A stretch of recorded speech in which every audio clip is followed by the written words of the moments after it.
IT 이슈 투데이 2019년 7월 27일에 방송을 시작하겠습니다. 물론 지금 녹화하는 시간 기준으로는 28일인데요. 예, 그리고 심지어 27일 토요일은 원래 저희가 방송을 하지 않는 날입니다. 네. 그렇지만 제가 첫 방송 때 말씀드린 것처럼 7월 말까지는 시험 방송으로 진행이 되기 때문에 토요일임에도 불구하고 이것저것 좀 테스트를 하는 차원에서 방송을 녹화하고 있습니다. 원래는 빨간 날은 과감하게 쉬는 방송, 놀 때 놀고 쉴 때 쉬는 방송 IT 이슈 투데이입니다. 오늘의 방송 시작해 보겠습니다. IT 이슈 투데이는 스타트업 전문 컨설턴트 최유한 대표가 진행하는 IT 뉴스 큐레이션 방송입니다. 출퇴근길에 편안하게 들을 수 있는 방송, 듣기만 해도 IT 트렌드를 읽게 되는 방송, IT 이슈 투데이. 오늘의 이슈 지금 바로 확인해 보시죠. 본 방송은 스타트업 전문 컨설팅사 디토 파트너스 그룹에서 제공합니다. 자, 첫 번째 이슈, 오늘 5가지 이슈를 뽑아봤는데요. 첫 번째 이슈는 인스타그램이 좋아요를 없앤다에 대한 내용입니다. 과연 어떤 내용일까요? 제가 지금 전자신문 기사를 보고 있는데, 인스타그램이 좋아요 숫자 표시를 감추는 서비스를 준비하고 있다는 겁니다. 좋아요 자체, 좋아요 기능 자체를 없애는 것이 아니고요. 좋아요 숫자를 없애겠다 이런 거죠. 상상이 잘 안 가실 텐데 뭐 기사 내용을 보면 좋아요 숫자 자체는 글을 게시한 게시자만 볼 수가 있고 일반 그 유저들은 그냥 누구 외뭐 누구누구 and others 이런 식으로 해서 누가 좋아요를 했다 이런 정도로만 보게 되는 그런 모습을 지금 테스트를 하고 있다고 합니다. 이미 캐나다에서 테스트를 시작했고요.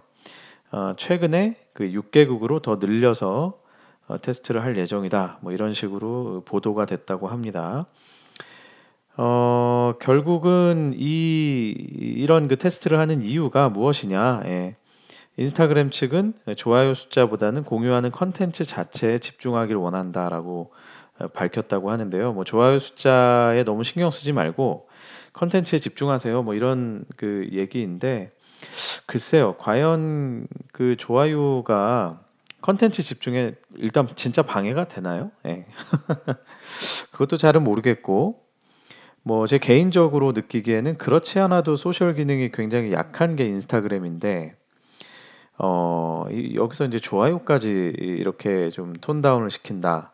과연 이게 어떤 영향을 주게 될지 분명히 좀 지켜봐야 될 부분인 것 같습니다. 뭐 페이스북의 자회사이기도 한데 그럼에도 불구하고 페이스북과 인스타는 소셜 서비스라고 하기에는 굉장히 그 차이가 많이 나죠. 페이스북은 좀 과도하게 소셜 기능이 강한 편이고 인스타는 과도하게 사실은 약한 편인데 이번에 심지어 이 좋아요 숫자까지도 보여주지 않겠다.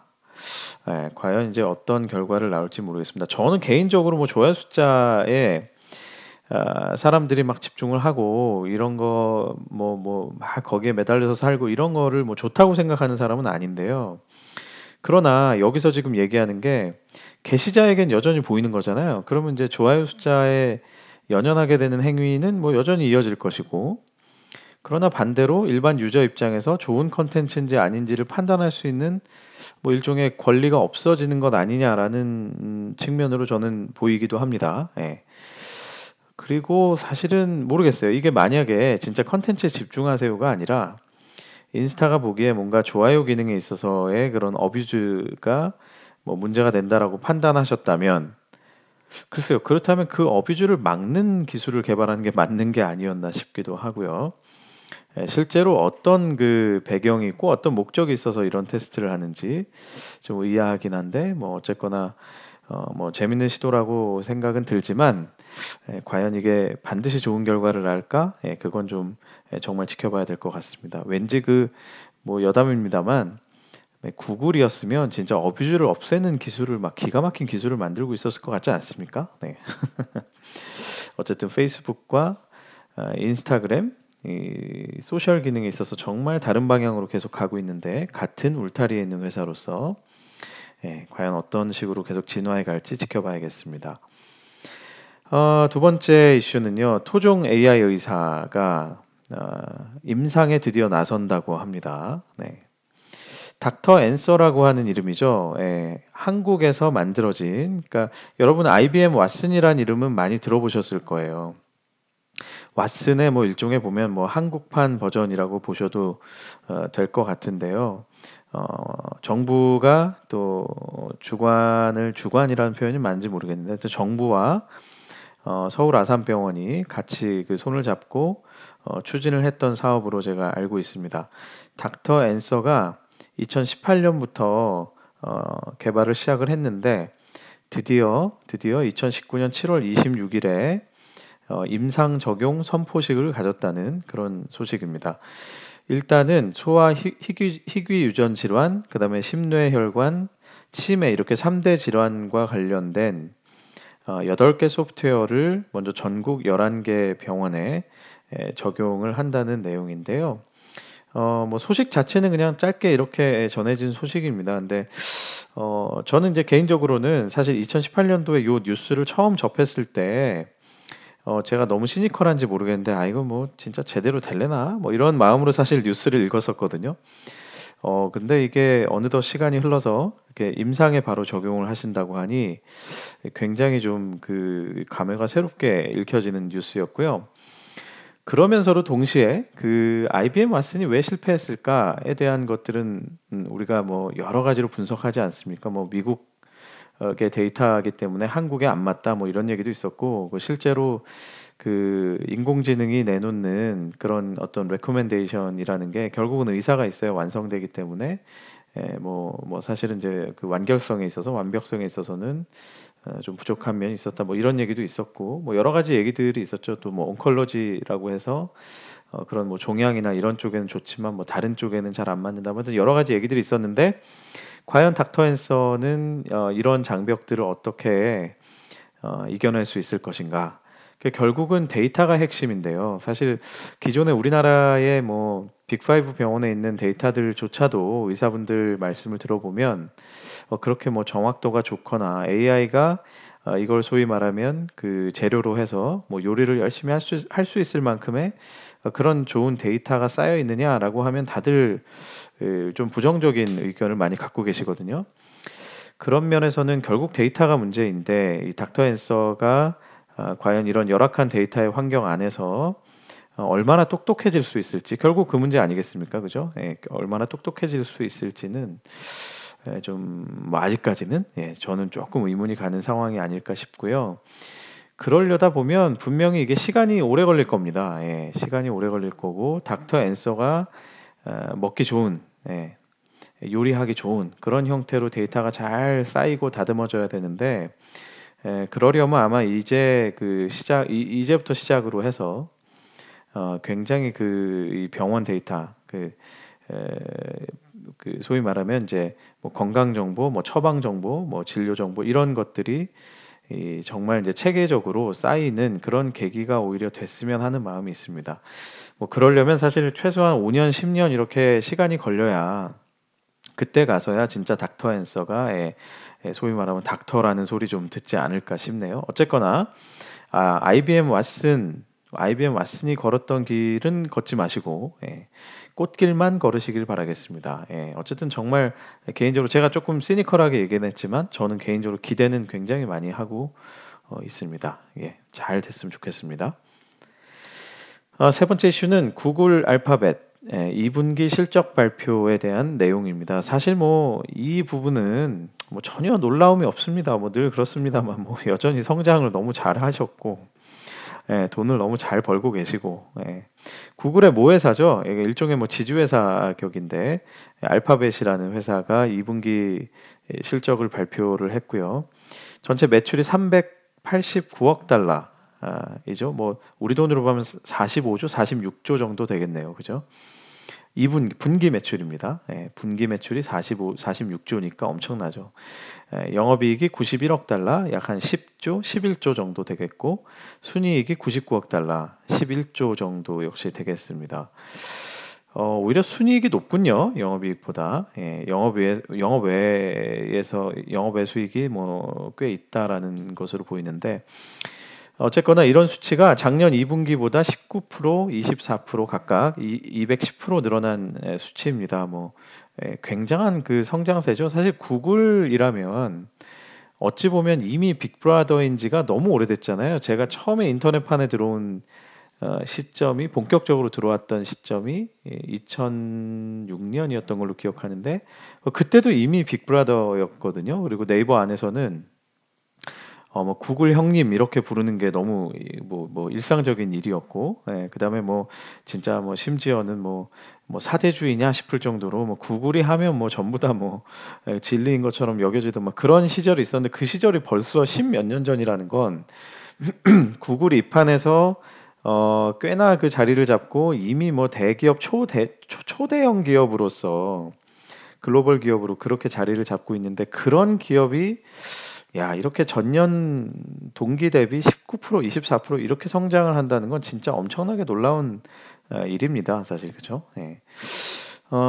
그 세부적인 사항을 보면 광고가 역시 핵심이었고요. 대부분의 매출을 차지하고 있고, 왜냐하면 389억 달러 중에 326억 달러가 광고 매출이기 때문이죠. 그 외에 기타 매출들도 이제 상당히 이제 증가세를 보이고 있는데 특히 두드러진 게 이제 클라우드 매출이다라고 전해지고 있습니다. 그리고 뭐 자율주행차 뭐 이런 것들이 포함된 미래산업 분야는 매출은 성장을 좀 했지만 예, 영업 손실은 계속 지속을 하고 있다고 하네요. 사실 이 부분은 그냥 그래도 저희가 IT인들인데 IT 및 스타트업 업계에 있는 사람들인데 뭐 구글의 실적 정도는 좀 알고 있어야 되지 않겠습니까? 예. 그런 면에서 그냥 담아봤습니다. 저 뭐 특별히 드릴 말씀이 없네요. 너무 부럽고 잘하고 계신 회사입니다. 네 번째 이슈는 죄송합니다. 페이스북에 대한 얘기인데요. 페이스북이 인프라가 부족한 국가들에게 AI를 이용해서 지도를 제공한다는 얘기입니다. Map with AI라는 그런 자체 시스템을 개발을 해서 이 시스템을 통해서 태국, 뭐 아프가니스탄 기사에 보면 더 나와 있는데 뭐 방글라데시, 인도네시아, 멕시코, 나이지리아, 탄자니아, 우간다 등 지역 인프라와 관련된 그런 인프라들이 약한 나라들의 지도를 제공하겠다라는 거고요. 방법은 뭐냐? 고해상도 위성 이미지를 분석을 해서 도로, 뭐 보행로, 강 이런 것들을 분류하는 방식으로 하고 그 이후에 계속해서 반복 학습으로 정확도를 제공하겠다. 뭐 이런 얘기입니다. 뭐 사실 일면 보면 뭐 페이스북이 정말 좋은 일을 하는 것 같고, 그죠? 예. 좋은 일이죠. 사실 좋은 일이고, 또 비영리 기구와 같이 이렇게 공동으로 작업을 하고 있기 때문에 분명히 이제 좋은 일 하신다고 저도 생각은 듭니다. 근데 다만 제가 이 뉴스를 보다 보니 얼마 전까지도 뜨거운 이슈였던 구글의 국내 지도 반출 허용이냐 불허냐 이거에 대한 이슈가 한참 불거졌던 그런 때의 뉴스들이 생각이 좀 나더라고요. 그때 가장 핫 이슈가 됐던 것은 바로 이제 국가 안보에 위협이 된다. 구글 서비스에 우리나라의 지도를 상세하게 싣게 되면 전 세계인들이 우리나라의 속속들이를 볼 수 있게 되고 그럼 아직까지 분단 상황에서 이런 것들이 민감하다. 뭐 그런 내용들이었죠. 그래서 뭐 그런 걸 생각해 보면 사실은 인프라가 약한 국가라는 것은 뭐 아쉬움이 물론 있겠죠. 그 국가들 입장에서는. 그럼 뭐 누군가가 이거 지도를 쫙 한 1, 2년 안에 해드리겠습니다. 뭐 이렇게 해주면 뭐 너무 좋아할 수도 있는데 또 한편으로 보면 사실 지도라는 게 정말 그 굉장한 그 기밀 정보 아니겠습니까, 사실. 예.